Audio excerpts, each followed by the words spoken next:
Welcome to our 8th live transmission. I'm not sure how many fingers. There we go. 8. 8 for the 8th Doctor. 8. Oh, yeah. Oh. Well, I really enjoyed the TV movie. Wasn't that fantastic? It was, but what's a temporal orbit? Questions on a postcard. I'm sure Jason in Social Corner will be able to answer that one for us. I'm sure he will. Please do get in touch. We'll be going to him in the next segment. But all the details are along the bottom somewhere. Just there. So we want to know what your thoughts of the TV movie are. Has it aged well? What about the theme tune? Would you like to see more of Paul McGann as the Doctor? Yeah. Was that more important than the Spice Girls in '96? Oh dear. Here's what's coming up on tonight's show. Coming up tonight. We talked to the scriptwriter Matthew Jacobs about the creation of the TV movie. Chang Lee himself, Yee Jee Tso, talks to Jason. We go over to the Social Hub for your thoughts on the TV movie. We are also going to be bringing you an interview from Sylvester McCoy. And we'll be announcing the next live tweet-along at the end of the show. And plenty of treats beside.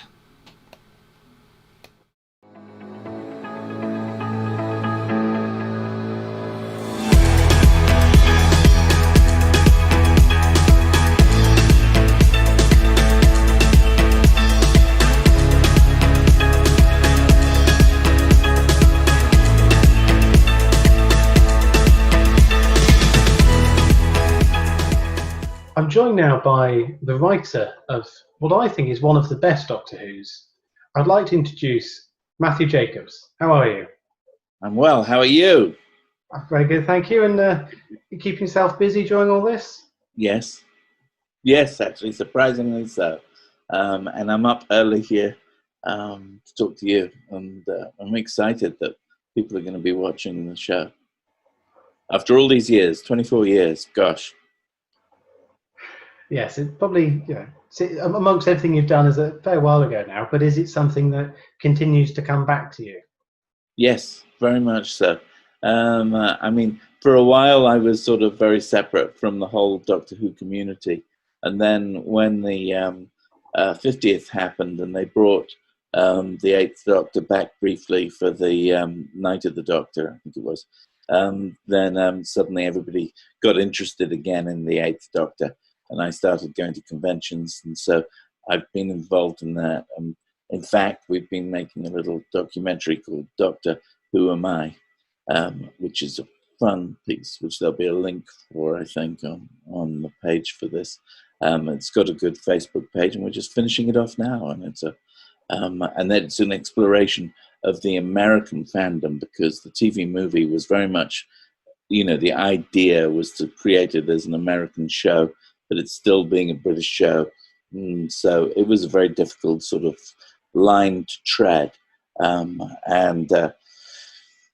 So it really made sense to make a documentary about, because there are millions of American Doctor Who fans, and they don't really get covered that much, except that everybody thinks they're very weird. And they're not. There's this fantastic community there. It was a community I was a bit afraid of, to be honest. And then I got drawn into it, and so it's turned into a lovely little film, really, about the sense of community that there is in Doctor Who fandom around the world, and it's quite unique. I mean, people forget that Doctor Who is, in fact, according to the Guinness Book of Records, the most successful science fiction show ever.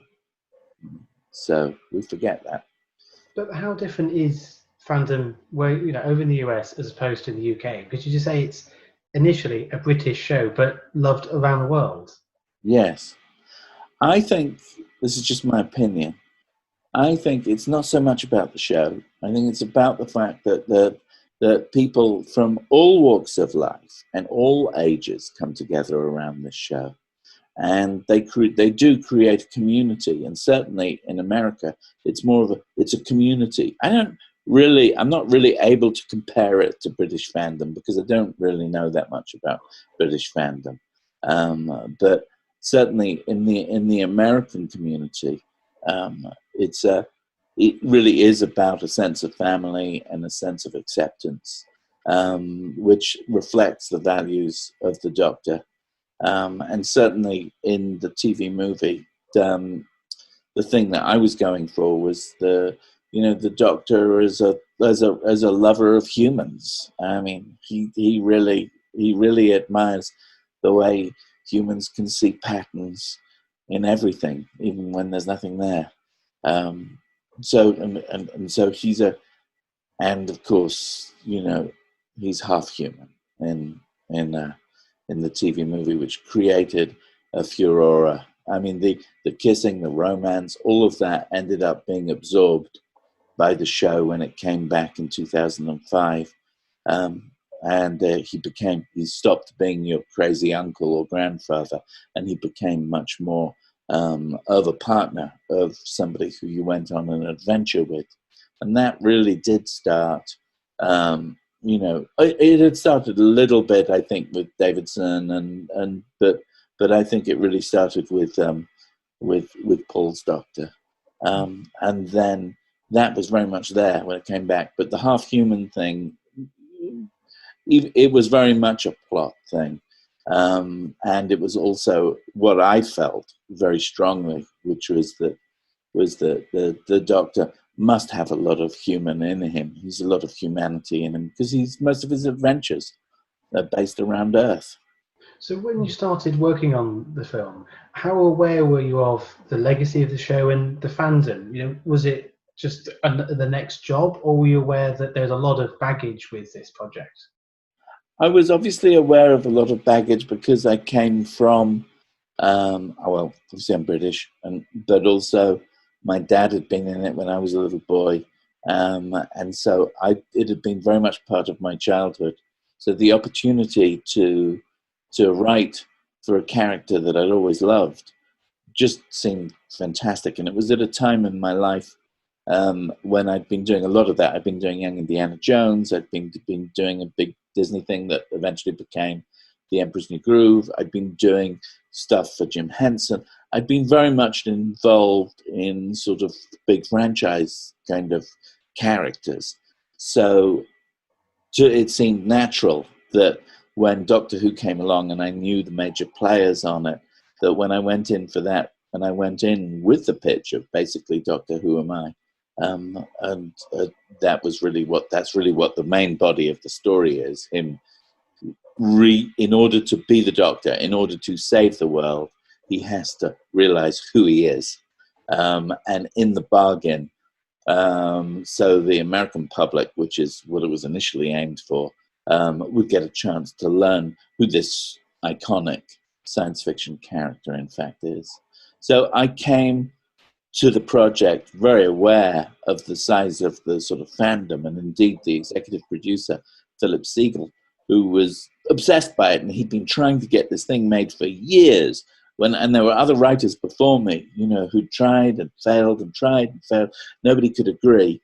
And when I managed to get everybody in the room to agree on what this was going to be, he then had a separate meeting with me where he boldly he said, "Here you are."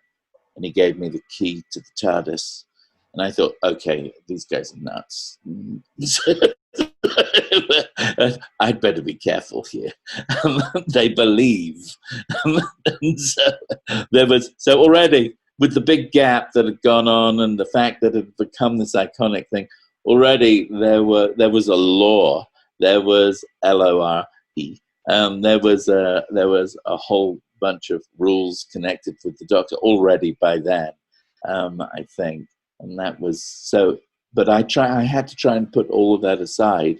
And I think every writer who deals with it, I mean, I don't know so much about the more recent writers, but certainly I think every writer has to put a little bit aside and just focus on what it is about the Doctor that they really love and can identify with, and so that there's some passion behind it, so that it's not too calculated.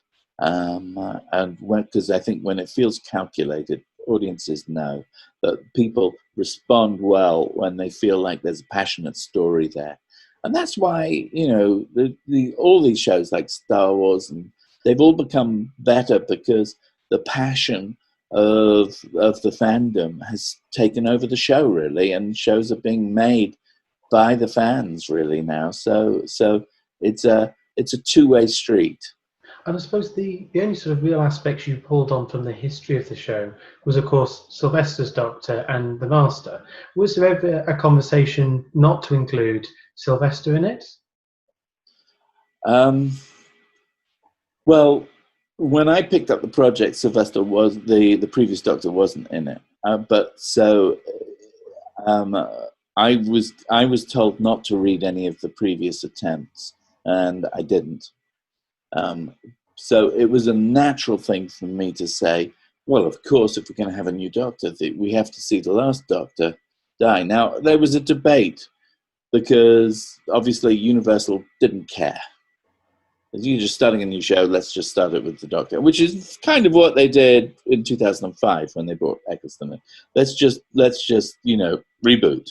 So there was that discussion. But I think, I felt, and so did Philip Siegel, and so did Trevor Walton, and so did the main players involved in producing the film, BBC.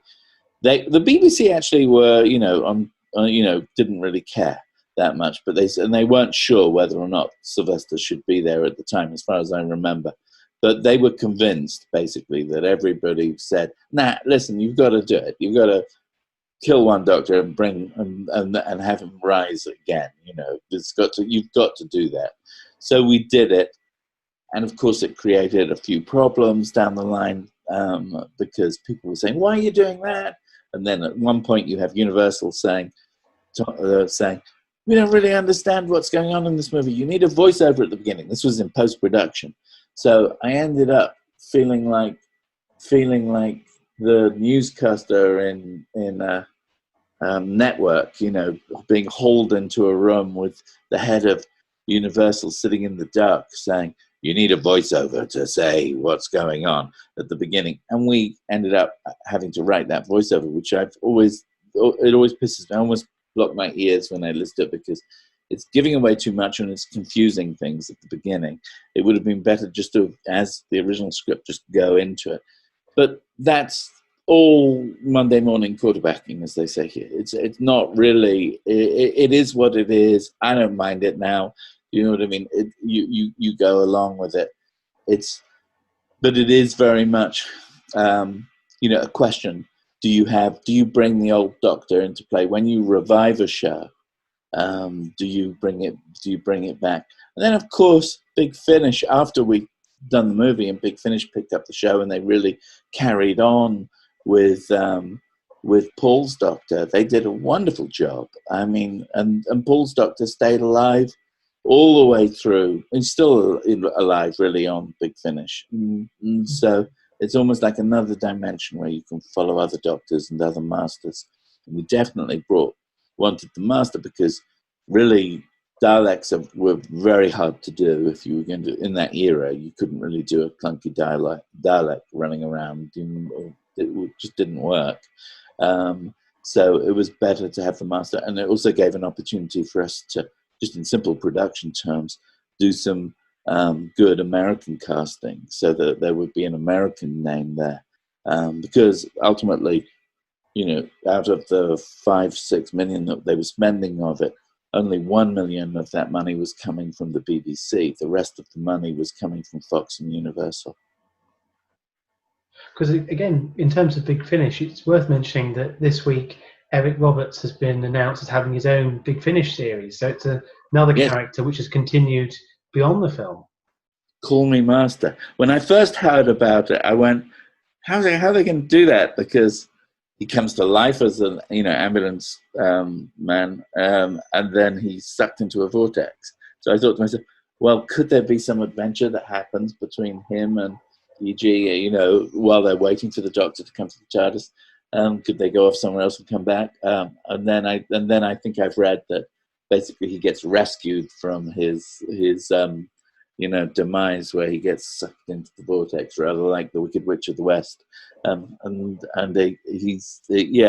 They rescue him and he goes off on a parallel adventure.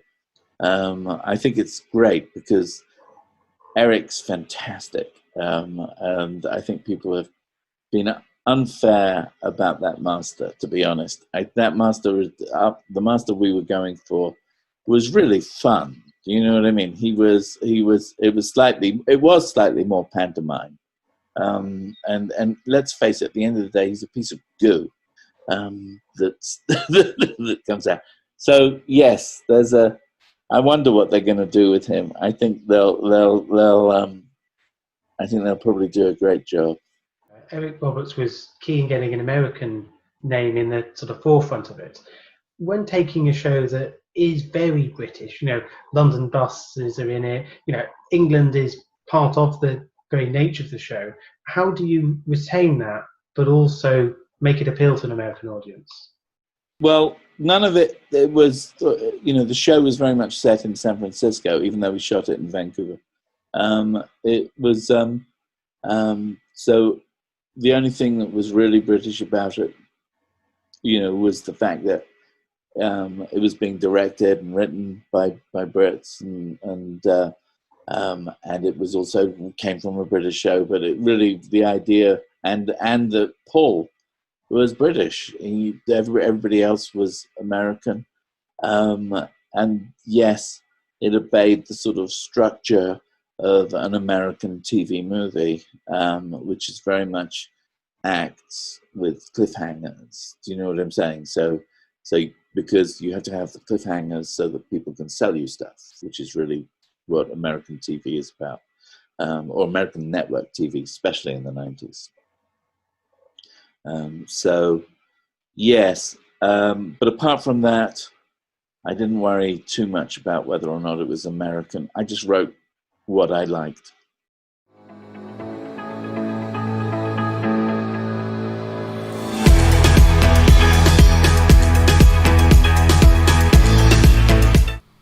Hello there, you're watching Time Space Visualiser from Fantom Events.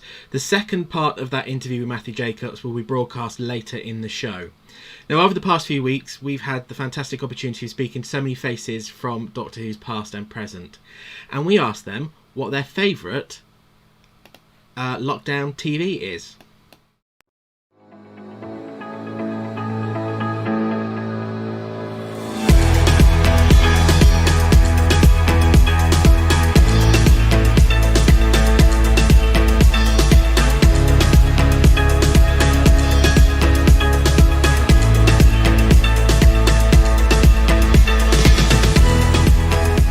I think my go-to TV during lockdown is a new series. Well, it's not new actually. It's in the third series, and it's called Fauda. F-A-U-D-A. I found a lovely documentary called Hollywood, which is on YouTube. I have watched the whole of Stranger Things during lockdown. Have I Got News for You is probably what I watch most of all. Normal People. The best thing I've watched recently is When They See Us. Grace and Frankie. I've been catching up and binge watching the 2018 and 2019 series of Lost in Space. Go-to TV during lockdown has to be every series of The Marvellous Mrs. Maisel. I just loved it. It's sensational. It's sensational, and it's moving, and it's very, very fun. After every episode, I need to lie down because I cannot believe how exciting it is. Television drama about the Central Park Five and the kind of the prosecution of the innocent people who were held accountable for a crime they didn't commit. I started watching Friends, the recordings on Channel 5, and now I've started watching it again to get me through coronavirus. People have been talking about Stranger Things, and the kids have been talking about Stranger Things, and then my husband Vince and I started watching. Oh my goodness, I was completely addicted. We've been watching Stranger Things. We've been loving Transparent. Of course, Family Guy. Who can get enough of Family Guy?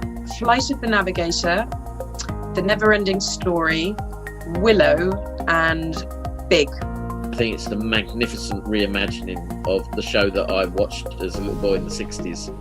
And they did a stunning job with it. Design-wise, character-wise, it's really good modernisation of a great concept. Because it's so crazy, but I love it. So I would say that for anybody lockdown binge watching has been Schitt's Creek. I absolutely adore it, and I howled when it finished. Big Mouth. Oh God, Big Mouth has just been killing me. I just finished watching something so weird and surreal, and it was called Devs on BBC Two. And of course, new series of Afterlife. I mean, just beautiful. Afterlife, I've watched Schitt's Creek, and I've watched Dead to Me as well, which I enjoyed a lot. In these strange times, because I think it is all very surreal at the moment, it got me completely hooked and took my mind off things. Gardener's World.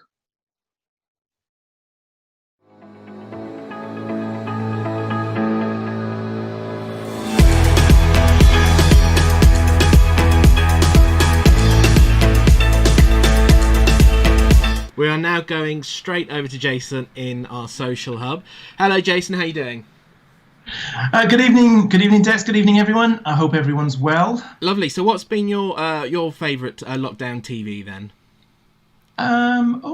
That's an interesting one. You put me on the spot there. Time-Space Visualizer. Of course. No, not really. We've just been doing lots of it. No, actually, my lockdown TV choice has to be actually American Horror Story. I've been revisiting it. Some of the earlier seasons I missed out on, so I thought I'd go back to the beginning and start again. What about you, Dex? Celebrity Antiques Road Trip at the moment. Anyway, moving swiftly on. What have people got to say about the TV movie? I was going to say, I'd love to know what our viewers' favourite lockdown TV series has been as well, actually. Drop it into the live feed and I'll read some of them out a little bit later on. So what have people been saying about the TV movie? Well, I've got lots and lots of comments here on the TV movie. Now, I always give myself a difficult name to start with, and I don't know why I do this, but DJ Dunamis. I love the middle eight. Best part, I love the Eighth Doctor. Jeremy Holloway, I think from the US by the look of it. As a Sacramento native, I love that Grace was from SAC.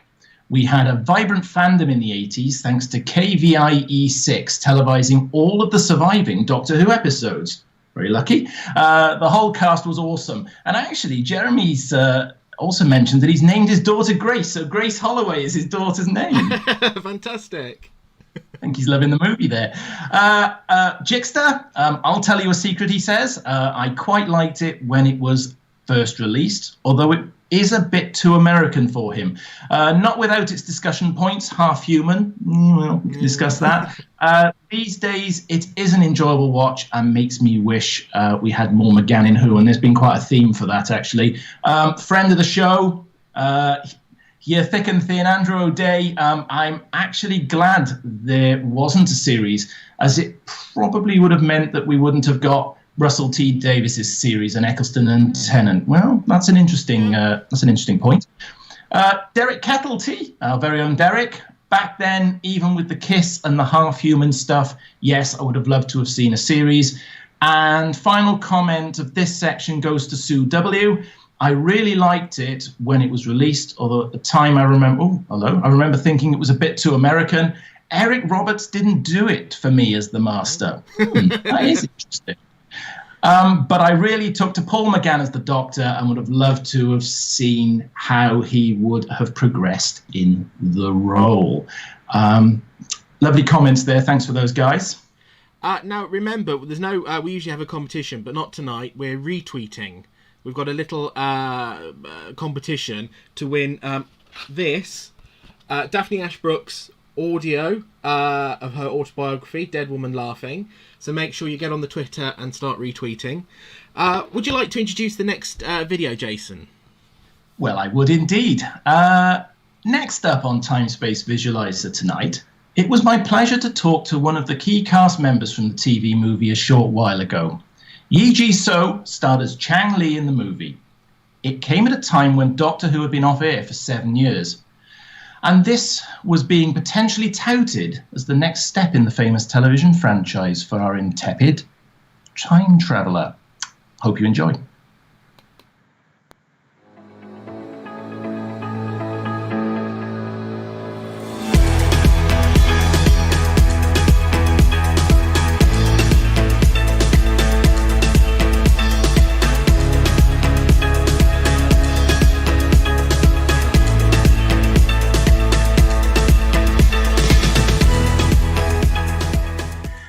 part of the Wilderness Years theme, I'm pleased to be able to chat to Yee today about his time on the movie. How you doing? Not too bad, all things considered. Thanks. Excellent. And how's lockdown treating you? You know, all told, it's not bad. I mean, it's bad, but you know, I guess I've gone through some phases. I have a bit of I've been diagnosed with an anxiety disorder, and so when this whole thing started, it was really, you know, I experienced actually a panic attack for the first time in my life, and it was an enlightening experience in a way. Like, I think you know, knock on wood, since I've not contracted the actual illness, it's definitely been the anxiety about the illness that has been affecting me more than the illness itself. Again, you know, I'm lucky I don't know anyone that's had the illness in a serious manner. We do know a family that contracted it, but they all had it in a mild kind of manner. So we've been lucky that way. There's plenty of people that have known losses because of this disease, and so, you know, not to underplay their experience at all. But for me personally, I fortunately haven't had to go through that, but the anxiety has been a pretty serious thing in my life. So yeah, I mean, we're doing well because of, you know, the things that we can be grateful for, but there's been definitely an impact. It's certainly going to make us think twice, I think, as we move forward. I like you, I've got quite an anxious feeling about in the UK, we're about to potentially start to lessen the lockdown. And I'm a little bit concerned that I think we're doing it a bit too soon in the UK. But, right. You know, I think it's inevitable that we're going to feel a little bit anxious as we go through this. But good to hear that you've not come across anybody or got anybody in the family that's seriously affected by this. So that's good news from the start of. There are some silver linings too that you can kind of glean from it, right? Sorry, I won't take up. No, absolutely. Probably, but yeah. So I put up I've been thinking about doing this for a long time, but I finally got around to putting up a section on my website called Check the Gate. It's just like a little blog, and go through a few things about what it's like to live with an anxiety disorder, and especially during the pandemic. And there are a couple of things that I've actually learned through the experience that I think in the end will be beneficial for me. So you know, I write about a few things there or whatever, but it's like, you know, experimenting with new recipes and finding new ways to find equanimity in sort of daily activities, right? Like it's yeah, you know, if we as the adage goes, you know, if this doesn't kill us, then it'll make us stronger.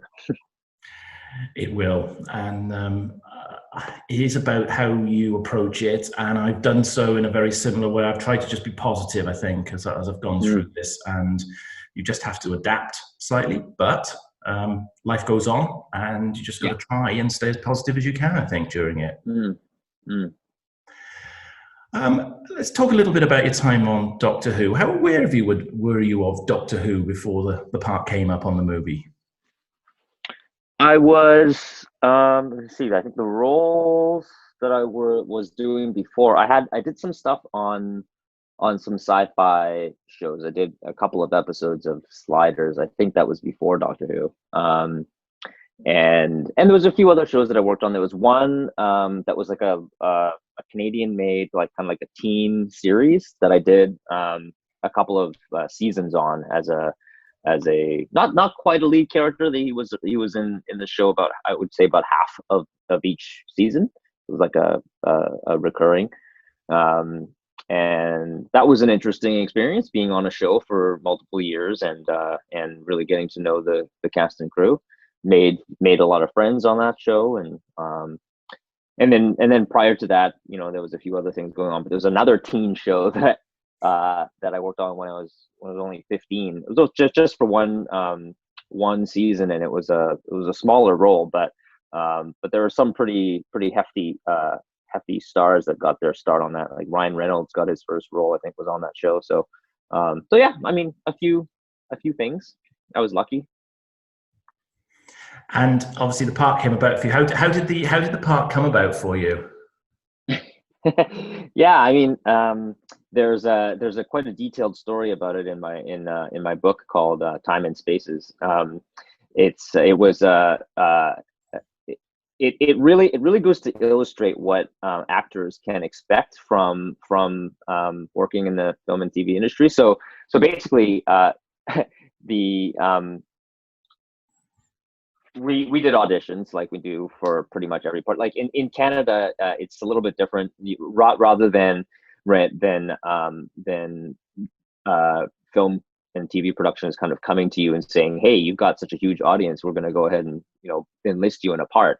Generally, it's like a service industry in Canada, right? They're bringing shows here and they're just kind of like filling in all of the people that they didn't hire in LA with people in Vancouver, right? So that's fine. I chose to spend my life in Vancouver, and that's what it is. So anyway, so you audition for these roles, and for this one, since it was a rather hefty role, compared to a lot of the ones that I go out for, they did multiple rounds of auditions, right? There was like I think three rounds of auditions. Anyway, so I guess I did a couple of good auditions, and then we were at the final round, and I was told that it was down to myself and one other person. I know the guy; he's a great guy, and to this day I feel like he probably deserved it more than I did. But so we're in this last round, and I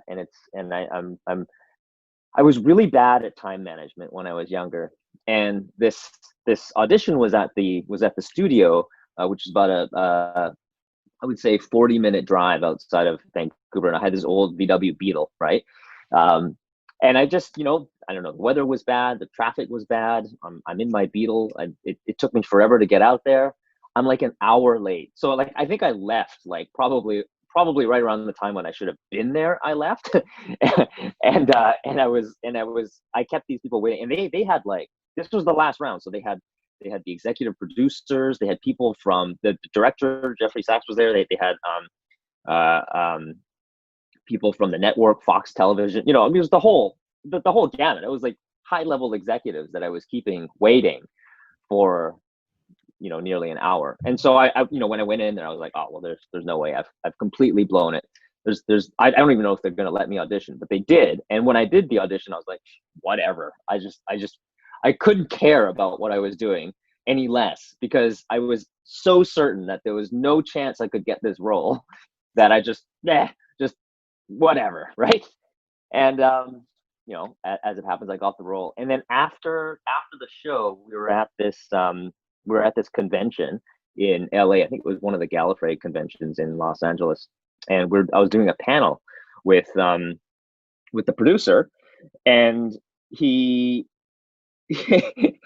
somebody asked the question like, well, why did you hire Yee Jee for the role of Chang Lee? And he said, I'll never forget this. He said, oh, well, and he told the story about me being late and everything like that. And then at the end of it, he was like, we really wanted this quality of the character where, the Chang Lee, we thought Chang Lee was like this sort of like devil may care, like, didn't give a crap about anything. I'm paraphrasing a little bit, but the idea was that they wanted a character that seemed like, he just didn't give a damn. And so the fact that I'd showed up late and then just like kind of blurted out this nonchalantly did my audition, they were like, yeah, I think that's the guy. So it was pure luck really at the end of the day. And that figures a lot into anyone's acting career, in my opinion. I mean, I guess it's somewhat true that you have to be quote unquote good to be lucky, but you have to at least be able to get in the room and not and sort of make it work. But I would say that most of it is luck. The vast majority is luck, and just a little bit is what you can control. How much of you would you say is in the character of Chang? Well, I hope it's a lot. I mean, the goal for me has always been, well, I think maybe most actors, I guess I can't speak for any other actor, but the goal for me has always been to just try to find where I fit into the circumstances of the story and sort of try to jump into it. So I think I was going for a character that was somewhat like me or me in a different situation. Now, I mean, that said, that's probably giving more credit to myself than I deserve. I mean, that might have been what I was trying to do, but it may not have been what actually came out on screen. So, you know, you could probably cut and analyze it a bunch of different ways, but I was going for having it be really like me. and at the time, it's funny because at the time I actually had, you know, I was kind of maybe running around in the wrong crowd a little bit. I had some friends that were sort of doing some nefarious thing, not nefarious maybe, but maybe it's too strong a word, but they were, you know, they were doing stuff that you know, I certainly wouldn't want my kids doing. And so, you know, I probably pulled from that, right? I was like, hey, you know, if I was actually a member of a gang and I was like running around doing this kind of stuff, like, you know, what would that be like? And I you know, I could probably imagine that by just, you know, collecting observed happenings or whatever and being like, oh yeah, well, these people are like this, so that's probably where I'm, you know. So yeah, I tried to put myself into it. Were you pleased with the end result? Were you pleased with how it went for you? Yeah, I mean, that's always really a tough question when you watch yourself. You can be your own worst critic, and then at some point you have to learn to just kind of let it go and be what it is, right? So if I were to do it again, if I had the opportunity to be the same age and all that kind of stuff, but I got to just bring the experience that I have now back then, I feel like I could have done a much better job. But I think probably fait accompli for anybody, that they're going to look back on stuff that they did a long time ago and think that they could do better. At the time, it was, you know, Jeffrey Sachs mentioned to me when we were doing some ADR that he felt I came out well in the picture and was happy for my contribution. So I just have to take that at face value. He could have been, you know, blowing smoke up my ass or whatever. I don't see why he would do that, or I don't see, you know, how he would benefit from doing that, especially in just kind of like an offhanded way, like, you know, one-on-one at some ADR session. I think he was being earnest. I think they liked it, and it worked for what it was, for what they wanted it to be. It worked. For me, it came across really well. So, you know, I'm quite a fan of the TV movie. So, I think it was an ambitious project, and I think it was something that was worth trying. And for me, I think that the whole piece came across really, really well. And I think that most of the characterizations throughout, particularly on all the key roles, such as yourself, Grace, the Doctor, the Master, I think worked really, really well, and was quite respectful to the history of the program for me. Nice. Yeah, thanks. What was the filming experience like for you? It was loads of fun. I mean, it was one of the larger budgeted productions that I had been involved in up until that time, and it you know, location shooting is location shooting. It's always really kind of cool to be involved in a film that's kind of like taking over an entire location. It's probably obnoxious for everybody else, but it's rather fun when you're being a part of it. But the sets were what really set this thing apart for me. There's some photo in that photo book, the Time and Spaces book that I mentioned earlier. I've got some photos from when I was on set. Because back then you were allowed to do that. Like, they didn't have these rules that they have now that you're not allowed to take pictures, right? So so I had my SLR with me, and and some of these, I mean, they really poured their hearts into it. The crew, they were all serious Doctor Who fans. They somehow collected all of the people that cared about Doctor Who in the city of Vancouver at the time and like put them into this show. And they didn't have some of the big fancy machines that they have on some of the other shows subsequently. They didn't have like a CNC machine or anything. It wasn't a series, so they didn't have those kind of permanent fixtures. They had to just make all that stuff, you know, by hand. And the level of detail and just the scope of the sets they blew my mind. Like, even to this day, after having worked on arguably bigger budgeted shows with more tooling and you know, fancier whatever, I look back on that show and I feel like those sets stand, above all the others. Do you think it could have transferred and become a series? Was there ever any discussions around that? Yeah, there were discussions. I think part and parcel of networks making the decisions that they make, and when the movie aired, it was sort of going up against certain events that maybe had us disadvantaged or whatever. I mean, in if you were to fast forward to now, and the show had the same audience in terms of raw numbers now as it did back then, it would be a hit. They wouldn't not take it to series. But yeah, I mean, I think that originally they were thinking about it, and for whatever reason they didn't go that way. But and for some time I felt like it was too bad that it should have gone that way, and part of me still does feel that way. But then things kind of turn out the way they need to turn out, don't they? So. Mm-hmm. I mean, for me, Paul McGann I think made a brilliant Doctor, and I think he could have, I think, carried that series really well. He could have. I think he was robbed of a really, I think, possibly a good series of a good couple of seasons of being Doctor Who. I think. I think it was a bit of a waste. Yeah, he has the right. I feel like he has the right kind of character. He has the right characteristics for being a good Doctor. I think, like he's got that little twist of eccentricity. He's got the brilliant mind kind of thing going, and he's an amazing actor. Like the guy's. It's just he's on a different echelon than I could ever hope to be. Like he would have done well.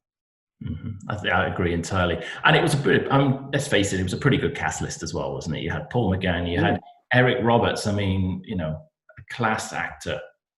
Very interesting. Get on with him.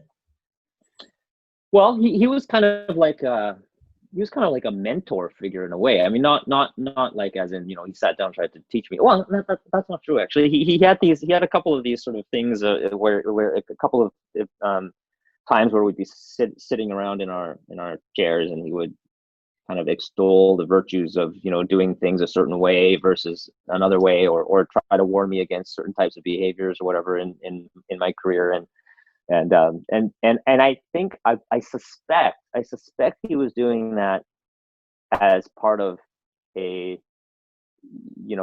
part of like an acting exercise, right? Like a methodology thing. He's trying to create this dynamic of kind of uncle, kind of like a a mentor or a guide or a parent or guardian kind of thing, because there was that dynamic in the show.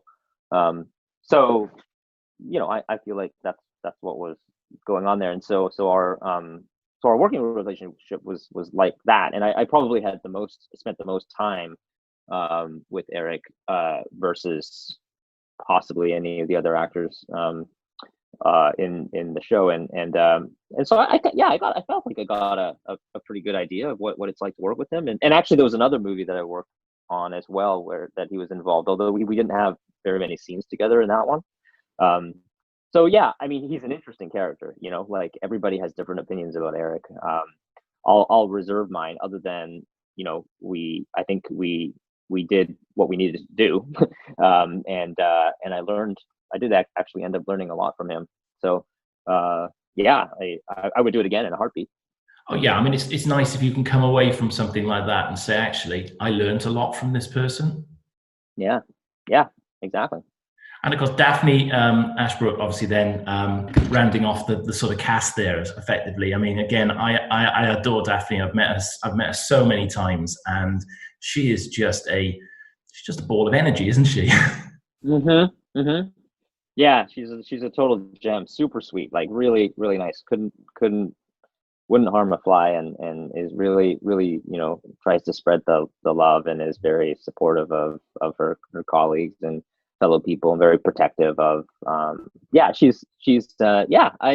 love seeing Daphne and working with her. It's great. We've had the pleasure of hanging out at various conventions and events and so forth since the show, and it's always lovely to see her.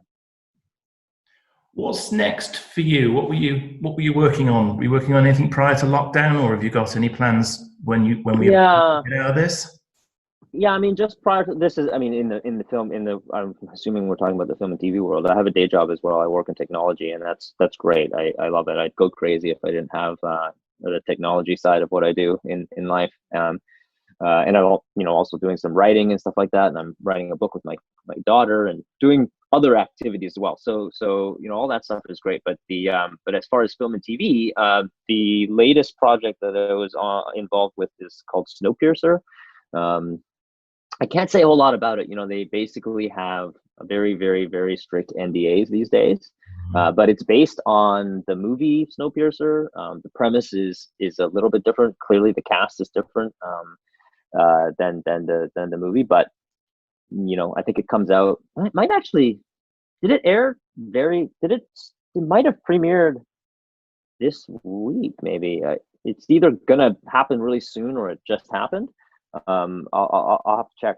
But yeah, so if you're into that kind of thing, I would check it out. They've definitely put a lot into the production of that. The production design is quite brilliant on that. It's quite hard at the moment, obviously, with everything that's going on. And I think the profession in particular has been quite hard hit by it. There's going to be a gap of good television programming, I think, when we come out of this, because lots of people have had to shut things down. So, it'll be good to see some new and fresh TV, I think, coming to the screens as a result. Yep. Yeah. I mean, it may have worked in their favor that they ended up not premiering until now. I mean, they shot some of the other stuff, quite a while ago, and they arguably were talking about premiering last year even. But yeah, maybe it works out that they're coming out right now, and there might not be a lot of other stuff happening. So. And back to lockdown, what's your go-to TV box sets been during? What's your TV watching habits been? To be totally honest, so when I was growing up, I was what they call a latchkey kid. I spent a good number of hours on school days after school by myself, essentially. My grandmother was around, but we didn't speak the same language, so I had the TV on for I'd come home, turn the TV on, kind of do a bit of homework while I was watching TV. Just the whole day was TV, and then my parents would come home late at night after work meetings and dinner meetings and whatever it is they were doing, and I would hear the lock of the front door, and I would just run back or just turn the TV off and run into my room and pretend like I was sleeping the whole time, right? So I mean, I got a lot of TV in when I was younger, and for better or for worse, probably for worse, I don't know. But so nowadays, honestly, I don't watch a lot of TV. I practically watch no TV. So I mean, with my free time, I'm doing a bit of stuff I do stuff. I have technology projects. I'm building a game with my son and writing a book with my daughter, and we have we make music. I've produced a few self-produced a few albums. They're available in Apple Music and Spotify and so forth. You can search for my name and find stuff there. And so I kind of do stuff like that. I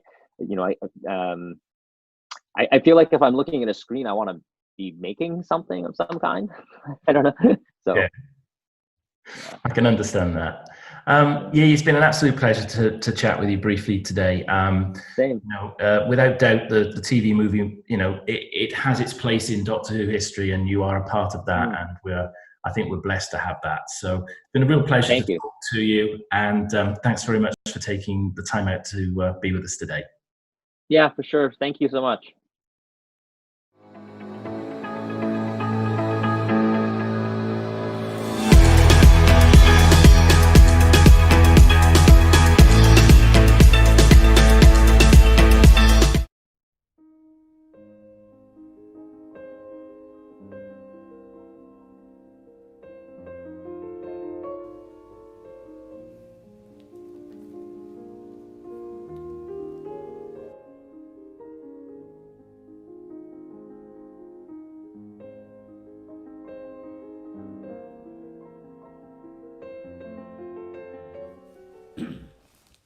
It was a cold, wet night in November, 22 years ago. It was a police box in a junkyard. We didn't know where it would go. An old man took two teachers into time, space. Started off a legend that no other could replace. Doctor in distress. Let's all answer his SOS. Doctor in distress. Bring him back. Now. It won't take less. There were evil metal creatures who tried. Inside each of their casings was a bubbling lump of hate. We met cybernetic humans with no feelings at all. Warriors of the ice who stood over 7 feet tall. Bring him back. Now! We won't take less. If we stop his travels, he'll be in a mess. The galaxy will fall to evil once more. Nightmarish monsters fighting a war.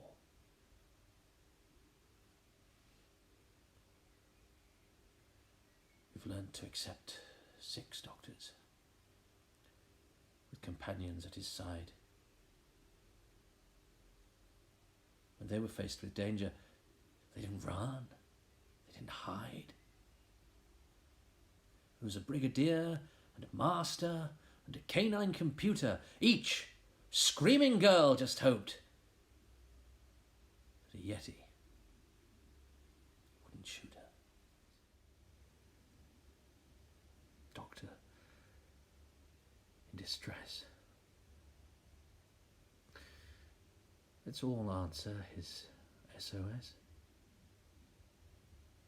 Doctor in distress. Bring him back now.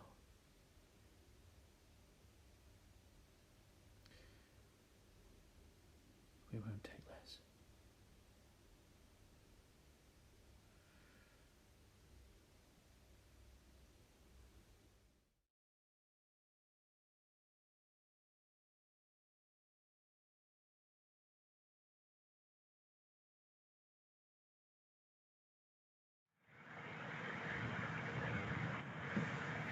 Hello there, you're watching Time Space Visualizer from Fantom Events. We're going straight over to our social media hub.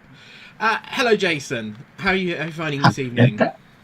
Right, well it's been really good for comments tonight actually. I've got to mop up just a few for the TV movie. An unfortunate choice of phrase there, I think. No, it's it might be after the watershed, but we've got to behave ourselves. Well, actually, I won't in the next round of comments. Wait till I get there. Jeremy Holloway's chatted in again. He says Daphne is another class act, both on and off screen. She got robbed of Doctor Who and DS9. Agreeing with that. Ricky Orr, really lovely to see Yee on TSV. Repping that Rise of the Skywalker background too. Yeah, and yes, he's still hot, is one of the comments I picked up on Twitter, and I'm going to agree with that. And Daniel Hughes, Chang Lee, I actually liked the character, really sympathised with him, and like Grace, would have been interesting if he'd gone on as full companions rather than one-offs. Now then, your choice of lockdown TVs have been really interesting. So we'll start off with the Dr. Gamer, who's been watching Inside Number 9, series 1 to 5. Really brilliant series, that. Very quirky. And one that's on my to-watch list again, because I haven't seen it for a little while. That's Cedric. He's watching Star Trek Picard. Yes, I'm not quite caught up with that yet myself, but a really good series from what I understand. And that's Cedric. I'm going to give you a shout out as well, because you mentioned in the comments that you're a key worker, and you know we're absolutely indebted to all the key workers in the UK who've helped us through the recent times. Andrew O'Day up next. He's been watching New Dynasty. Now, it's a favourite of mine as well. It's completely bonkers, and if you haven't seen it, you must.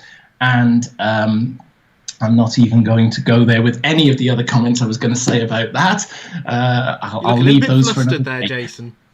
Sorry? You look a little bit flustered there, Jason. Well, I was thinking of Sammy Joe, and then I got a little flustered. The new Sammy Joe, that is, I have to say. So I got a little flustered there, so I'm not going to get flustered anymore. Adam Stone, he's been watching the original and I think the best series of Survivors, so that's good to see. Andy Stark, he's been watching Friday Night Dinner, watching it from the start and just about to start Series 4. He's also watching Miss Marple. And he's currently on the episode 450 from Paddington. So good there, good choice. And thank you for the comment about the haircut, Andy. Very much appreciated. It's a bit of a do-it-yourself, but there you go. You can get away with it in lockdown. Where's my comment? I've had my do done this week. Oh, have you? Yeah. Well, I can't see you this side. I'm only looking at a screen. Not that you've seen me any other time to notice I've had my do done. Anyway. Domestics. It's not for me to notice things like this, Dex, as well you should know. Where is Paul, by any chance? Right, moving very swiftly on. Ricky Orr again, his favourite lockdown TV, A Fine Romance. Brilliant series. Brilliant series. Or She-Ra and Sabrina on Netflix. Oh, that's quite a shift from one to the other. And finally... once again, our very own Derek Kettlety, who got quite excited because I got his name right. I'm hopeless at names at the best of times, but at least I got Derek's right. And he says there are so many favourite Who favourites connected to Bergerac, and he's been watching Bergerac, I know, because he's just recently bought the box set, both in front of the camera and behind, including our very favourite Annette Badland as the regular in the first few series. Lovely. So, before we say goodbye to you for tonight, Jason, do you want to let people know if they want to register for our pub quiz tomorrow evening, what they have to do? Indeed. Time is running out if you're going to join us tomorrow for our fabulous pub quiz.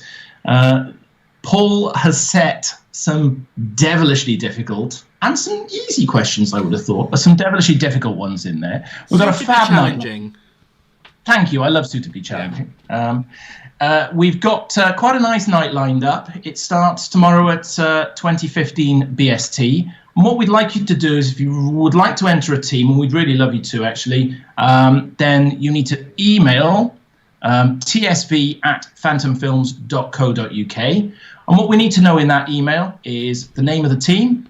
We need to know the number of people within the team, and then we can get you the Zoom link out sort of just before we start then on Thursday evening. But we really do want you to come and join us. It was a brilliant first pub quiz we held just a few weeks ago, and we'd love you all to come back again and join us for the next one. Paul is looking after us. He's our host for the evening, and unfortunately you'll have my ugly mug there looking after the tech side, but then, you know, I'm sure you have to put up with certain things in life occasionally. Lovely. Well, thank you, Jason. Thank you for joining us. You'll be back later in the week. And now is our second part of our interview with Matthew Jacobs.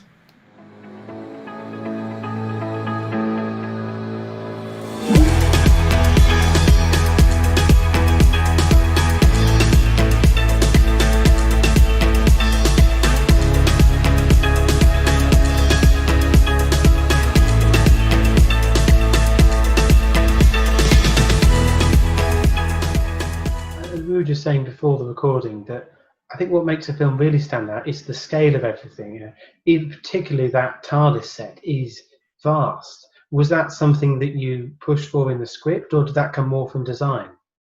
That came more from design and the executive producer, Phil Siegel. Obviously, we were hoping this would be what's called a backdoor pilot that would open the door to a series. So it was. It was. I was hoping that it would be something that would be happening regularly in Vancouver. So yes, it was aimed at a series. So as a result, they were building a series set, and they thought there would be. You know, unlike most Doctor Who's, where the TARDIS sort of ends up breaking down on a planet or something, and they have the adventure outside of the TARDIS, I think what I was always going for with the TARDIS was the idea of the infinite space within the TARDIS. The idea that you could look up and there's the universe. The idea that that really it was interdimensional inside the TARDIS. And I think that was an idea that I really wanted to bring home in this TARDIS, and I think that appealed to people. So it meant that there would be other ways to getting into adventures besides going in and out the front door of the police box. And I was very excited by that. So as a result, they built this set, which became much bigger than what I had in the script. And I think they spent almost $2 million of the budget building the set for the TARDIS, because also you had the cloister room, which is normally the smallest room in a church, which they turned into a cathedral. And then when they did that, they said, oh, well, the final battle is going to be in the cloister room. And the Eye of Harmony, I thought, was going to be a small thing, and it turns into that giant fairground, eye that opens. So there was a lot of fun that the designer had building that out. And then, of course, Jeffrey did this wonderful job of building the action around it. And the whole thing expanded, kept on expanding, because we wanted it to look big and exciting, and like something people would want to watch every week. So that's why it had that scale. So I think I think they were trying to make the whole thing look bigger. So yes, people who loved the old cozy side of Doctor Who, we knew they would be disappointed, or that it wasn't like that anymore. But it's just the way it goes. Can you say it was sort of a backdoor pilot for more adventures or a TV series? Had you been involved at all in planning what that might be, or was it, for your point of view, just this single script? People think that it didn't get picked up because it lost out to Roseanne on the numbers that night. And yes, it lost out to Roseanne. But in reality, I found through doing the documentary, through talking to Phil Siegel, talking to other key people who were involved, that people were happy to go to series. And there were these two options that Universal had. One was Sliders, which they understood. And the other was this strange British show, Doctor Who, which they didn't really understand. And so they said, okay, we'll go for Sliders. So it was a choice between these two shows at the end of the day as to what they were going to do. It wasn't so much that it failed, because it really didn't fail that badly. You know what I mean? If you got those numbers now, the show would be a big hit. And certainly in Britain, it got very good numbers. So it wasn't really a question of whether or not it failed. It was a question of whether or not Universal wanted to pick it up. They made for them an artistic choice.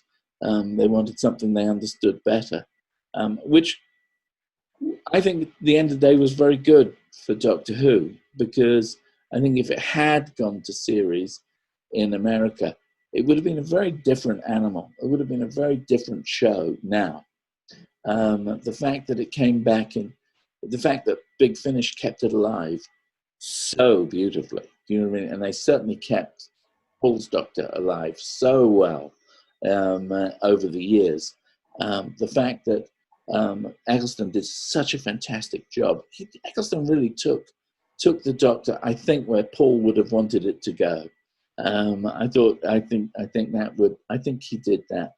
Whether or not I would have been involved is purely an academic question. I went on and did other stuff.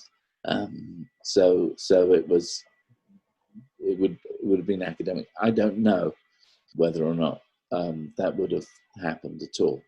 Obviously, if people had said, yeah, do you want to run Doctor Who? I would have gone, of course, why not?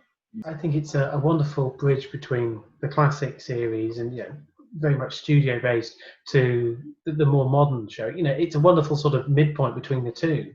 But I was interested is when McGann was cast, Did you then have conversation with him about how he wanted his Doctor script? Did you rework parts of the script? You know, I didn't, not that much. I think Philip Siegel did. I only really met Paul when he arrived in Vancouver, and he'd had a haircut. And Philip Siegel had this notion of it being a big, you know, Baroness could have hairdo that he'd had previously was sort of mortified, and so we suddenly, you know, had to get a wig for him. And I think Paul was probably a bit nervous because he was, you know, starting out on something that looked like it could have been very big. He was signing contracts for years and years. He was, so, you know, but this happens all the time to actors. You know, you suddenly everything is full of opportunity, and then the next minute, your focus has to change, and you have to move on. But I didn't really have much back and forth with him directly, and even though I was doing quite a bit of rewriting on the set, or, you know, while it was being shot, it was mostly sort of plot rewriting. It wasn't stuff that affected his character. The stuff that I'd written for his character pretty much stayed, almost from the first draft, to be quite honest, almost from first and second draft. It's like that was the main thing that was really solid all the way through all the different drafts and all the machinations that went on between Universal, Fox, BBC, and, you know, whoever else. And so it was like all that back and forth thing would go on. But the one thing that didn't really change much was Paul's character. We'd worked that out, and I always kind of knew it was going to be Paul in a way. They'd been auditioning him before I came on board, so I always knew it was going to be somebody like him. I didn't, so it wasn't that much of a surprise when he was cast. So how early on were you brought into the project then? If you say they were already casting the Doctor, are we talking months or weeks? Or they'd been trying to set it up as a series out of Universal, right? So they had written a series Bible. They'd had attempts at pilots, and the end of and it was with Spielberg, and it was through Amblin at that point. And Spielberg basically didn't like any of the scripts that came in the door, and so it was fairly late in the day that the TV series was dead there. But then they found out that Trevor Walton, who was British and who was running TV movies at Fox, he was into the idea of doing a backdoor pilot. So they started setting that up. Really, Philip Siegel doing it, you know, being vaguely dishonest about whether or not Amblin were on board as far as the BBC was concerned. There was a whole bunch of stuff was going on. And so that somewhere, somehow, they had a conversation, and my name came up because I'd worked with all the parties. You know what I mean? For Amblin, I'd written, you know, Young Indiana Jones and Sir George, and both Stephen both liked my writing, and that was that. And for the BBC, I'd done lots of stuff previously, and certainly, Trevor Walton knew my work, and so everybody knew what I'd done. So it came to me almost, I think I can't remember when, it must have been sort of in the spring or something. And so it was very quick.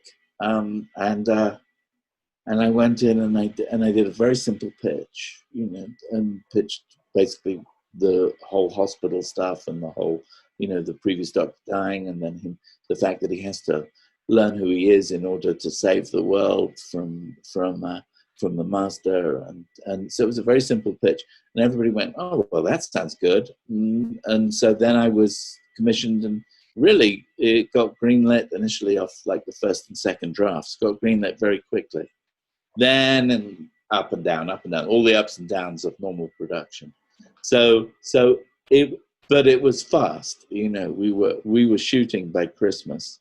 And so it was, you know, it wasn't like years that I was involved, previous to me, it had been years. And there's a book that I only read afterwards called The Nth Doctor, which actually goes into all the other scripts written by fans in America, that goes into all the other scripts, comparing them to what I made at the end, what we did at the end. And it's, I can only read bits of it, to be quite honest, but it's really quite an interesting book. Having inherited, a project that's gone through various versions, would one of the first things you've done would be to speak to Jeffrey Sachs, the director? Jeffrey wasn't brought on until the script was really greenlit. So I already got the script to a point where they were going to spend the money. And so I did that without Jeffrey at all. And Jeffrey basically read pretty much a finished script. And then what Jeffrey did, which was wonderful, was he really brought a lot of the good comedy to the film and style. And he made it, as glossy and strong as it needed to be. And basically, we were both with the same agent. So when the script came in, I think it was my agent, so Jeffrey, who who committed quite quickly, I think. Don't believe you in the slightest. But yes, no, the main creative relationship was with Philip Siegel. Yeah, no worries. And Joe Wright of the BBC. So those were the two main creative forces, and Trevor to quite a large degree, because Trevor was Fox was primarily paying for the film. So BBC were putting in, probably what would be, I don't know, a fifth or a quarter of the budget. The rest of the budget was coming from America, and that's why it's an American piece at the end of the day. Jeffrey was very keen to introduce the comedy, which I think the film, Doctor Who had been funny before and was afterwards, but comedy is a wonderful part of it. Was that something that you two were keen to introduce? Yes, I mean, I might write something very serious, like, the moment where the Doctor actually remembers being with his father on Gallifrey, and it would be this serious, it would be almost poetic sort of scene, and then it would be Jeffrey who says, no, Matthew, we need a comedic thing to pay it off, maybe something connected with the shoes that he was trying on earlier, you know what I mean? And so it was probably Jeffrey who said, these shoes, they fit. That's probably Jeffrey's line, if we're talking about. So the back and forth between everyone is the puncturing of the Doctor's kind of heavier stuff, where he'll say stuff, and then he'll say something kind of quite light after it. That came from an interaction with Jeffrey, and a little bit actually with Trevor. Trevor Walton occasionally would come back and say, and have a couple of lines for Daphne in a strange way, for Dr. Holloway. Doing Doctor Who Am I, in talking to fans, but also people involved in the production, has it made you reevaluate anything about it? Has it changed your perception of the whole thing? Interestingly enough, yes. Because in the documentary is more about how we regenerate in some ways, and it's about how fans operate as a community more than it is about the show. The documentary is not so much about the show. It's about fans and what people bring to the table with Doctor Who. And for me, my Doctor Who is completely wound up as well with my father. And my father, so little things like the show, my father was in the Gunfighters and he played Doc Holliday.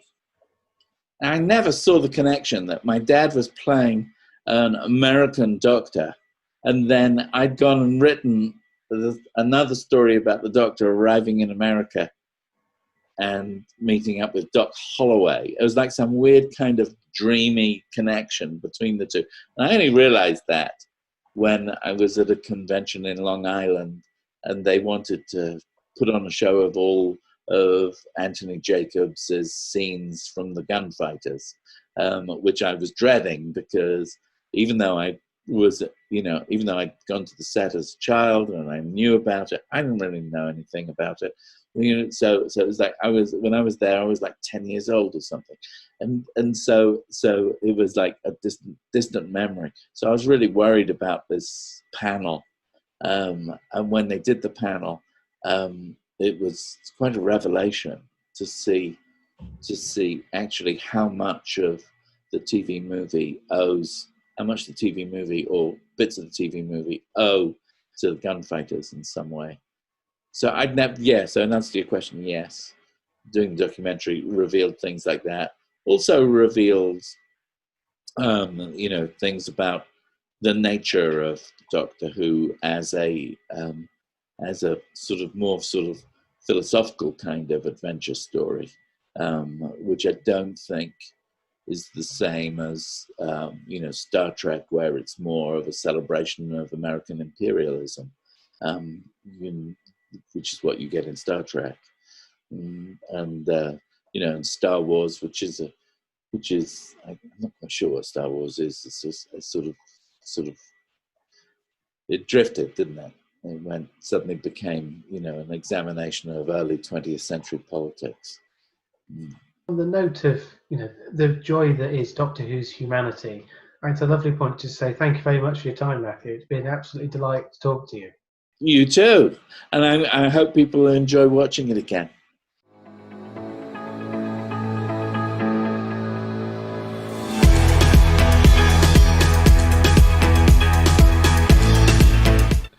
Hello, welcome back. We are now joined by Ellie. Hello, yeah. Ellie. Yeah. Hello. Hello. We didn't just hear you go out over somebody else's interview. It's fine. No.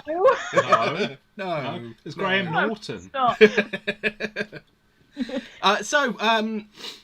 You organised the tweet earlier. What do you love about the TV movie? Oh, well, I mean, it's just Paul McGann, Daphne and Ashbrook, Yee Jee Tso, Eric Roberts. That just them all together are just the perfect combination as like a sort of companion Doctor versus Master lot. And this is why I'm so excited that Eric Roberts is going to be back in Big Finish, because I absolutely adore his Master. He's so camp, but it's fantastic. So I can't wait to see more of him. It's just a terrible shame that we only got to see them sort of on screen for that. So, any more Big Finish, I'm totally up for that. I really love the theme music. Oh, yeah, it's stunning, isn't it? And the TARDIS, the design of the TARDIS is fantastic as well. You could really believe that somebody's eccentric, pottering around, doing all the different bits and pieces. But what's the temporal orbit? Who knows? Ask the curator. Doctor Who knows. Doctor Who knows. Because I forgot earlier, I was talking to TV's Daphne Ashbrook earlier, because I'm friends to the stars, and she sends her love to everyone. So there's a wave from Daphne. Everybody wave to Daphne. Hi. So, would you like to let us know what the next classic Doctor Who tweet along will be? Yes. So the next tweet along will be happening on 13th of June. Is the Two Doctors. Way! And we're now going to play the trailer. Ooh. How can two of you be together at the same point in space and time? When you travel around as much as I do, it's almost inevitable that you'll run into yourself at some point. If the Sontarans ever get unlimited access to time travel, they'll be invincible. Release them into time and every civilized people in the galaxy will curse your name! There's no limit to what that boiling energy might achieve. While ahead lies ambition.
that would sing forever, but the die was cast that I would walk in our weather. He walked into the room dressed up in velvet green, as if my fantasies were fresh and they adore me scene.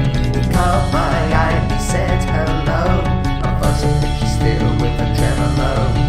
He asked me to if it's my place. I merged with him through time and space. But that's alright, the afterglow was pretty down my eyes, and so I said, be gentle, guide me, and he winked and smiled and held my hand. Once in a life when the stars are aligned, the starting design is a right to be mine. If you weren't in the 90s, you can't understand.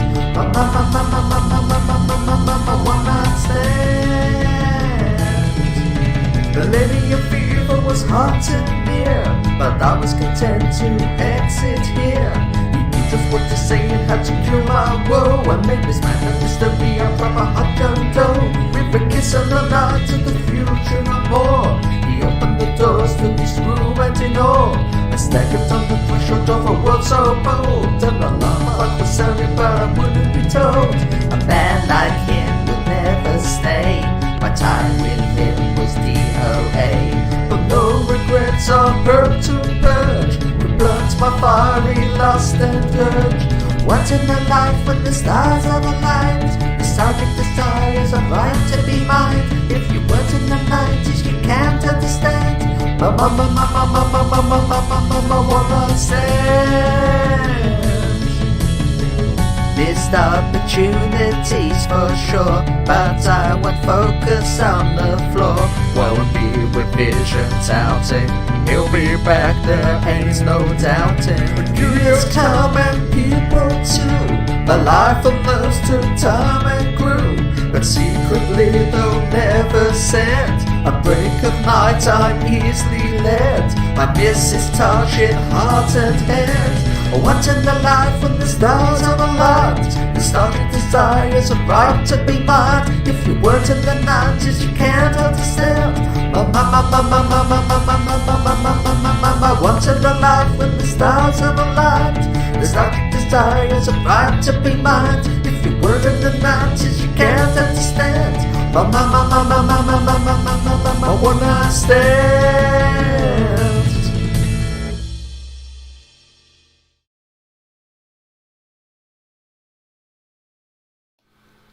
Hi. Hello. So if you want to join in with the Two Doctors tweet along, it is on the 13th of June, which is a little bit before my birthday. And it's at TARDIS Monkey, and the hashtag is "It's a big one." It is a big one, not a little one.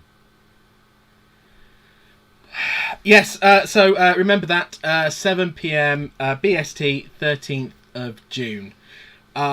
So we'll be back tomorrow with the pub quiz. Yes, which I'm not still writing. It'd be fantastic. It always is. It'd be great. And then on Friday, we'll be back at 8 PM looking at the wilderness years, the period of the 90s where everything, those little bit of morsels of Doctor Who that we got along the way were ever so fantastic. And still are. Still are. And then on Saturday, we reach a very sad point. It is going to be the grand finale. It is our last time Space Visualizer. Our very last time that will be coming to you live. Squish, squish, sweetie. Squish, squish. Squish.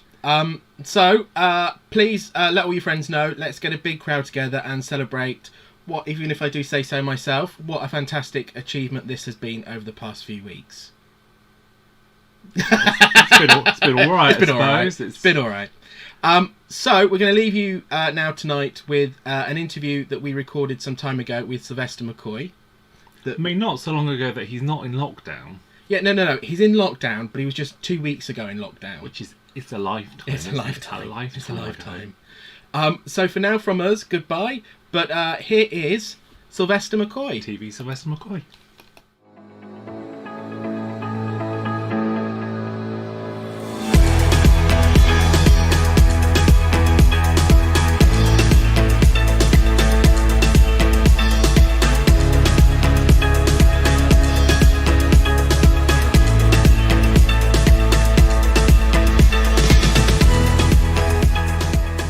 Hello, and I'm currently sat here facing, well, I thought it was going to be Sylvester McCoy, but it seems to be the latest Doctor Who monster.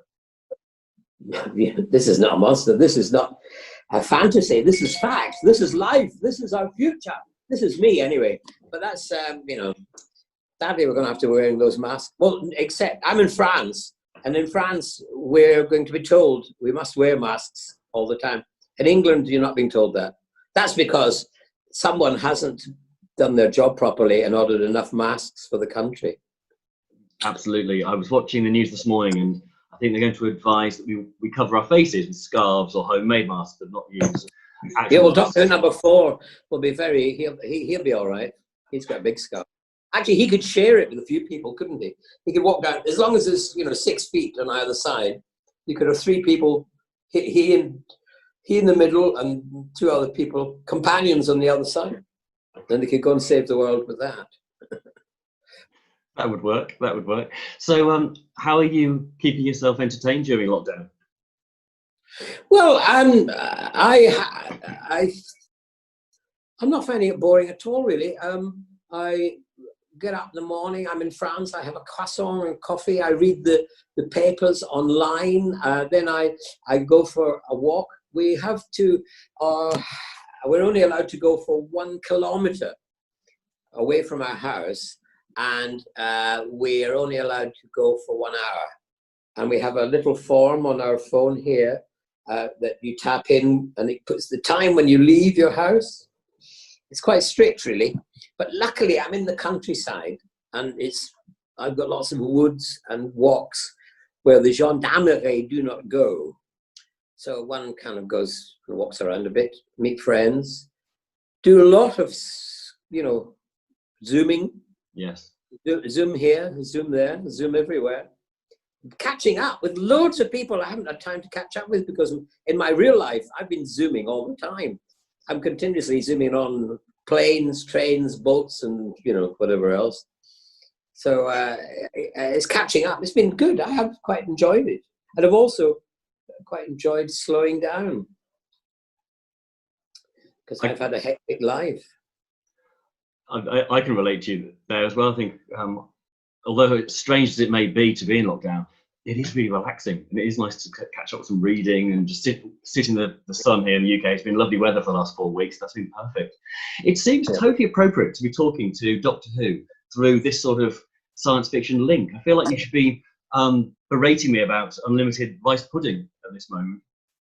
All right. Yes. Well, why not? The problem is trying to get rice pudding in France is a bit difficult. Oh, someone's phoning me. Oh, it's my son. Can I just tell him I'll call him back? Go ahead. That's it. Where are you? Where are you, Sam? Oh, there you are. Hello. Hey, Sam. I'm doing a Zoom thing. Hello. With John. Yeah. So I'll phone you back later. All right, man. I'll leave you to it. Yeah. Bye. Tot ziens. Dag. He's in Holland. I'm in France. You're in England. I know. Very international. Funny enough, that leads perfectly into what I wanted to talk to you about next. Last time I saw you was in a green room in Derby, and you'd just come back from an adventure going overland to Thailand, if I remember correctly. Yes. It was. I just finished a run of a play at the Edinburgh Festival. Jumped on the train from Edinburgh to London.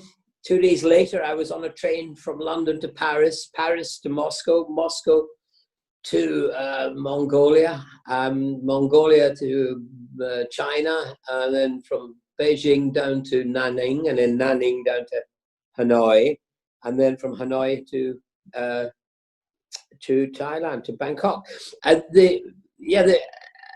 I wanted to do it because I travel a lot, and I felt guilty about my mileage, and B, my granddaughter, my very first grandchild, was arriving in Bangkok, and if I timed it rightly, I'd be there a week after she had been born, and it worked out that way. So my it was kind of, I wanted to make it a special year, a special adventure. It's great. So how long did it take you in total to get down there? Well, it took me 6 weeks, because I stopped off obviously on the way. I wanted to, to go straight there would be quite daunting. But also, you know, I wanted to explore places which I've never been to. And the capital of Mongolia was quite fascinating and interesting because it was a mixture of China, Russia, Mongolia. The architecture was fascinating because it was all representing those various different pressures that were on the country. You clearly travelled through some areas that are renowned for amazing cuisine. Thailand itself, Vietnam, China. Oh yeah. Are you an adventurous eater? Yeah, I am. Yes. No, it seems that you have to eat local, you know. And no, I mean the Vietnamese. I must say, if you ask me about my favourite place, I think it would be Hanoi. I loved Hanoi because it still had that kind of, everyone were running around on motorbikes and not that many cars. People were still, you didn't feel too westernized. I think I didn't get to the south, where I think it's much more advanced, or so-called, if you call our present way of living advanced. Whereas in Hanoi, it was much more ethnic, and you felt as if you were in a foreign place. I like to be in places that I feel foreign. I remember in that chat we had in Derby, we were sort of exchanging notes because I'd done something similar for 20 years ago. I backpacked around Southeast Asia, and we were talking about the traffic in Hanoi. And you have to be very brave to cross the road, don't you, in Vietnam? Yes, you have to, really. I mean, the thing is, they won't hit you. I mean, that's what I watch, and I just you just walk out. And especially if you're old as well, because then they respect old age. I mean, it's just quite wonderful the way they respect old age. And whereas in our country, we just, you know, lock everyone up when they get over a certain age. Throw away the key, it seems to me. But yeah, no, I've been traveling all over the world, and I'm used to. It's the same in Thailand and the same in Cambodia. You just walk out and just don't focus on where you want to get to. Keep your eyes on that and just walk across. I was in India as well. I mean, and there, I mean, they just you just walk across, and the only thing you've got to worry about if you're crossing the road is an elephant might come along, but it won't run you over because elephants are nice. And along the way on your trip, I was very impressed that you actually managed to meet up with various fans who had got wind of the fact you were out there.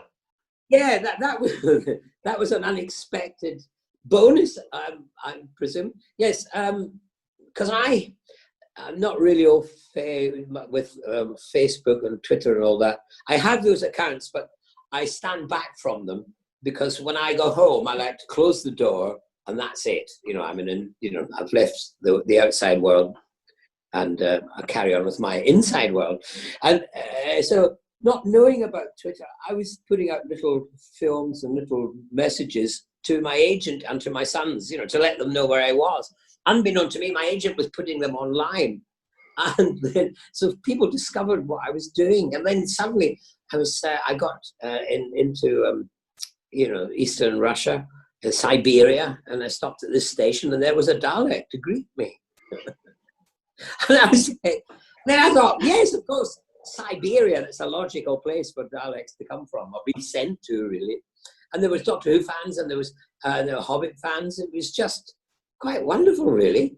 Just, but unexpected. You know, it wasn't my intention that in a way, my intention was to become anonymous, really, in my travels. That's another thing I like about traveling off grid, as it were, is one becomes anonymous and no one knows who you are.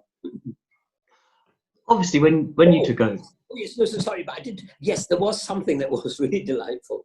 Sadly, I'd left Hanoi, but a message had come through. And they thought I was still there, saying, "Hello, if you're still in Hanoi, do come to our cafe. It's the TARDIS Cafe." And they showed me a photograph, and there's a cafe there with the TARDIS on top of it in Hanoi, in Vietnam. That delighted me. I was really sad I hadn't known about that. I would have gone along to visit. Oh, so you missed that one. I missed that. So I have to go back again because I did like Hanoi so much, and I have to hunt out that TARDIS cafe in Vietnam. How wonderful! So you're hoping that once lockdown's over and hopefully life returns to normal, you'll be out doing other major adventures and more travelling. Yeah, I hope so. Although who knows what the future is for travel, really. I don't know. We'll have to wait and see. I mean, I had a gig in Australia. That's been put off until January. Who knows if I can go to Australia? America, I had lots of jobs to do there, and in Britain. I was going to do a film with that's been not cancelled but put off. So who knows what the future will bring when it all stops, or it might just dribble. You know, I don't know. It won't be a clean switch from this to that. I think it will just be. Might be difficult to travel anyway. I was just reading the French Prime Minister saying that he said that he didn't think holiday travel in July and August to France would be easy from people from other countries, meaning that they wouldn't make it easy for people to come here. So who knows? This dude doesn't. One production company that is still in business in the creative industry is, of course, Big Finish.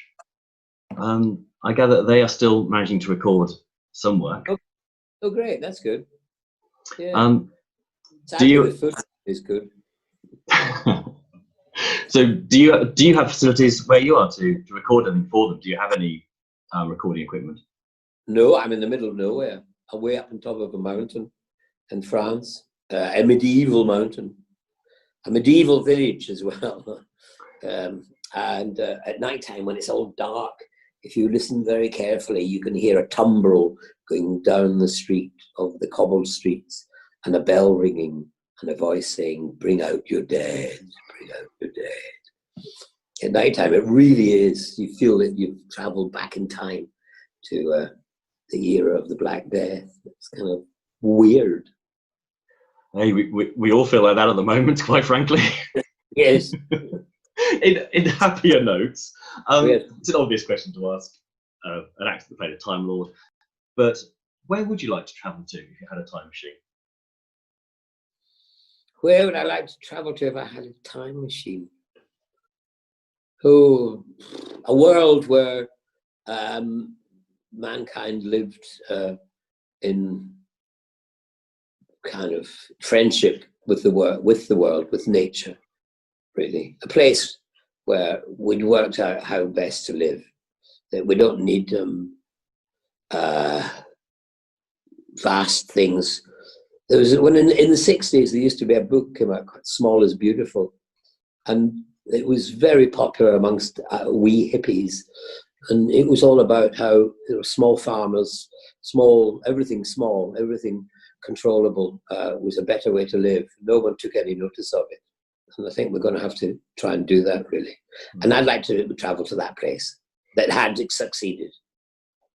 It must be gratifying for you to see some of the clips I've seen from around the world of nature returning. For instance, the dolphins in the canals in Venice.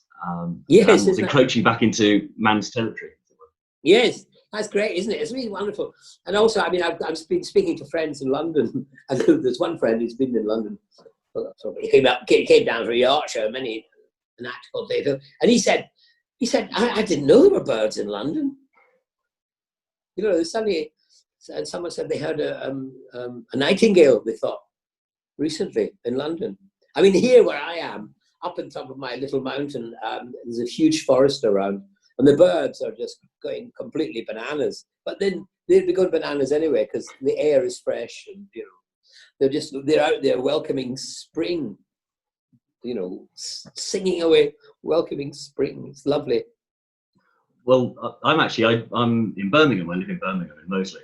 And I've suddenly noticed on social media, my neighbours and friends in the city have all been commenting how many seagulls have suddenly descended on Birmingham. We could be further away from the sea if we tried.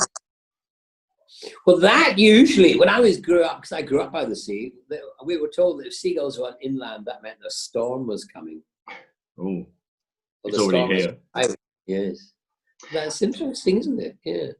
But I mean, I don't think it's a joyful thing that seagulls come because, A, they do big poos and, also they steal your chips and they make such noise and they, plastic bags with rubbish in them just become, their favorite thing to attack. Well, funny, you're talking about Birmingham. You worked here for a while in the 70s on Tiswas. That was filmed in the Birmingham City, wasn't it? Yeah, I used to love going to Birmingham. Hello, Seal. Lovely to see you. I loved Birmingham. I loved the people. It was great.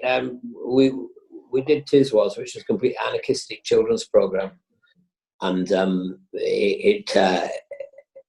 it was a strange thing because I was working most of the time in the West End, and on a Friday night, a car would come and drive me up overnight up to Birmingham after 2 shows on Friday, and then I'd meet them all in the bar of the hotel next to the studio, and on the back of beer mats they'd decide what the program was going to be the next morning.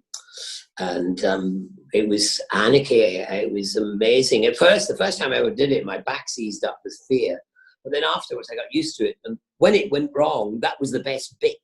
Like you'd be doing a sketch, say, and suddenly the cameraman by mistake go to the guest, so you'd rush back and fight the camera and bring it back and finish the sketch, or you'd attack the guest for interrupting your sketch. There was all that wonderful improvisation live, but I never saw it because it didn't go out in London for the first couple of years I was on it, and so I would then finish the show live, get on the train back to London, do 2 shows that night and Saturday, and then collapse on Sunday. Then a few years later, a year or so later, I was in Nottingham. I was doing a play there, and I walked around the street, and suddenly a whole pile of skinheads came around the street, and they saw me, and they all roared. And I thought, oh my God, this is terrible. I'm going to be, mugged, beaten up. And they all roared, and they came up to me and said, oh, Sue, we love you. We love Tiswas. Here, have a chip. And it was like, and I didn't realize that there was a great fan base. And there was another time when I actually cycled from Oxford to Wills Wells in Wales once. I did a whole big cycle thing there. And on the way, suddenly through the Midlands, children would see me and start chasing after me. And I had no idea. I had no idea how big it was. Have they ever done a TV reunion with you all? Yes, we did one. I think 25 years, I think. Yeah. We've had these chats many times before on the stage, and I realised this morning there's one of your stories that I've never talked to you about, and it's my all-time favourite Doctor Who story, The Happiness Patrol. Yeah. I love that show. It's very much Marmite of Doctor Who. You either love it or hate it. I just wonder what your opinion is of it, where it stands in the shows that you did. Well, I was kind of, in a way, disappointed, but doubly disappointed when at the end of it, I discovered that they were going to make it in black and white, and that they were going to use film noir kind of shooting, angles, And when I was so disappointed they hadn't done that.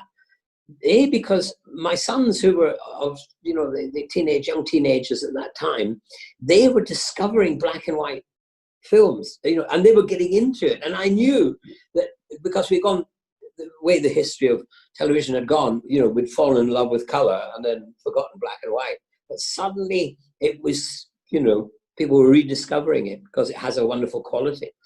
And so I was so disappointed that they didn't do that. So I recommend that people should turn their telly to black and white and then move the telly around like that and that to get that, the kind of and I think it would have worked much better. I thought the sets were all right, but the color in black and white, they would have looked much more real.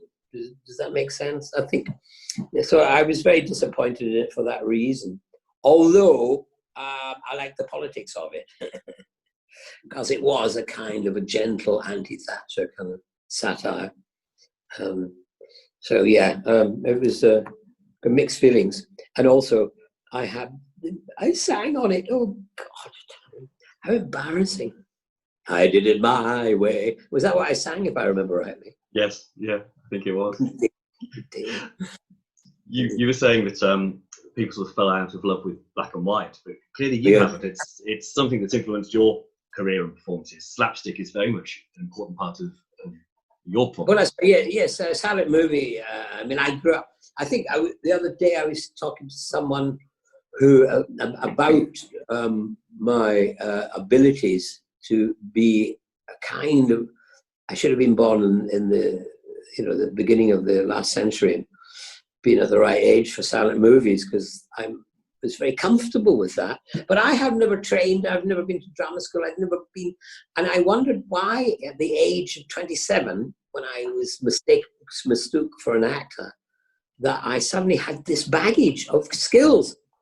I don't know where they came from. And then I thought, when during the war, my mother lived with me in a town, Dunoon, and they had 2 cinemas, and every 2 nights they changed the films. And I think I know my mother went every night to the cinema because she was lonely, because she was a war widow, and so she'd take this little baby along with her. And at that time they'd be showing, all those films, Charlie Chaplin, Buster Keaton, Ben Turpin, all that stuff. And I was obviously soaking it in, because there it was when I was 27. Suddenly, I had no idea all that 27 years of carrying this baggage of skills around with me, and suddenly luck allowed me to make use of them. And I played Buster Keaton, and I played Stan Laurel, and I played other people, silent movie greats. Well, there's one more thing I'd like to ask you about. And I'm going to shamelessly ask you a question that I've asked you before on stage, but it's one of my favourite stories, so indulge me. When you were working with the Ken Campbell Roadshow, you told me a fantastic story about an incident that almost got you chased out of Ireland. Yes. Well, you see, we were doing this sketch show, and I was a stunt man, and I had to do every stunt. That was part of the comedy, because I was the smallest, skinniest, weakest looking little chap, surrounded by all these strong guys, and I was the one banging nails on my nose, exploding bombs in my chest, lying on beds of nails, having bricks broken on my chest as well, lots of wonderful mad setting light to my head, all that kind of stuff. But also we did escapology, and I was in that. I was in my underpants, and I had to be examined by young ladies from the audience to see if I had any protection, any stiffening, or any keys or something like that, to get through the locks. So that was part of the fun of it. And then I was put into a mailbag, chained, handcuffed, and put into the mailbag, and it was locked with great locks, and I had to escape from it. And when I came out, I used to come out triumphantly, holding the handcuffs and the chains and the padlocks and everything, but also my underpants. And that was just a quick flash, really, and surprise, and went back in again. Anyway, and in those days, in the 60s, if you didn't take your clothes off, you didn't get a job in the theatre, as everyone was doing. Thank you, old Calcutta. So, but then this created furor in Ireland, because there was a headline: Sylvester McCoy breaks the penis barrier in Dublin, and Yeats had turned in his grave, and we got praised all over Europe and Britain, great reviews. But in Ireland, we got appalling reviews. We were in a pub the next day, really depressed, and someone came into the pub and says, "And are you those fellas that are on there at the Abbey?" And we said, "Yes." I said, "Don't worry about the reviews." He said, "The word's out, it's a great show." And we packed them out. We packed them out so much, they had to have people sitting on the stairs. But at the same time, we were told that we should plan our escape route from Ireland. And then one night, the Secret Service came in, and the barman knew them. That's Dublin, I love it. And he said, "Oh, the Secret Service are in, you better watch." So we didn't do the naughty bit. And they were very disappointed. But we never got kicked out of Ireland. Well, we're nearly at the end of our interview. Thank you very much for giving up some of your time today. It's been brilliant. My pleasure, yeah. The last thing I'm going to ask, I'm always afraid to ask this, because this new era of Zoom interviews means we can all be a lot more casual. I've done some of these interviews in my shorts or in my pajama bottoms. As long as I've got something smart on top, it's fine. So, dare I ask a Scotsman, but what are you wearing where the camera can't see? I'm wearing a big dressing gown. Oh, lovely. Yes, no, I mean, because I think being in a medieval village, I can go out into the village like this. I can bring out your dead. You know.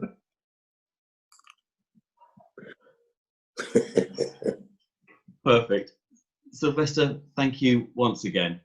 It's been an absolute pleasure, as always. Right. Have a great rest of your day. And, and enjoy the relaxation that is lockdown. Yes, I'm surprisingly enjoying it. Anyway, good luck to everybody, and God bless all those people on the front line who are working in the hospitals and in the care homes and in the shops and in the ambulances and in the rubbish, collecting our rubbish. Well, and also people who've come from all over the world, working from every nations around the world, working in our national health, helping us fight this terrible, terrible thing. Thank you very much.